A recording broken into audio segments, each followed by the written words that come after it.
প্রথম ম্যাচে পাকিস্তানকে 7 উইকেটে হারিয়েছে বাংলাদেশের রিয়েল টেম্পারমেন্ট কাকে বলে সেটা লো স্কোরিং পিচে করে দেখিয়েছে টাইগাররা।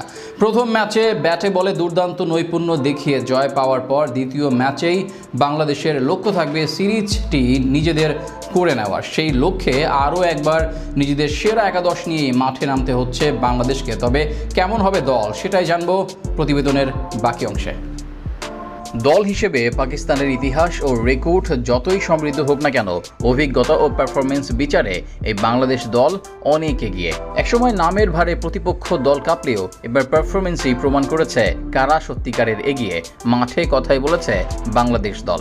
বাবর আজম, মোহাম্মদ রিজওয়ান, শাহিন আফ্রিদিদের অনুপস্থিতিতে পাকিস্তান দল হারিয়ে ফেলে অভিজ্ঞতা। বাংলাদেশ সেটা শুধু বুঝেই থেমে থাকেনি, সুযোগকে কাজে লাগিয়ে পুরো ম্যাচে আধিপত্য দেখিয়েছে।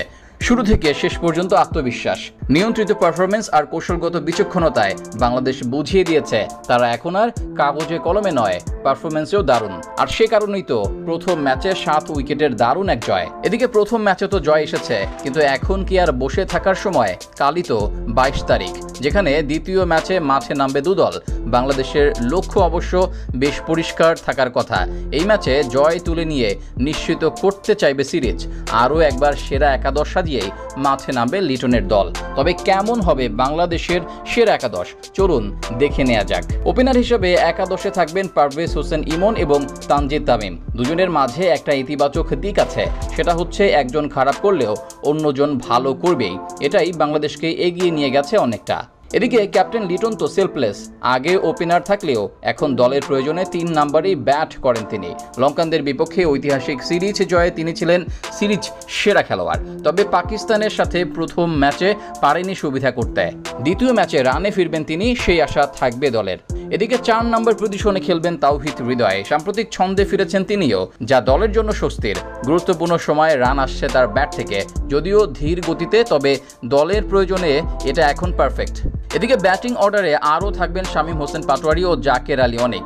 শেখ মাহাদি খেলবেন বোলিং অলরাউন্ডার হিসেবে।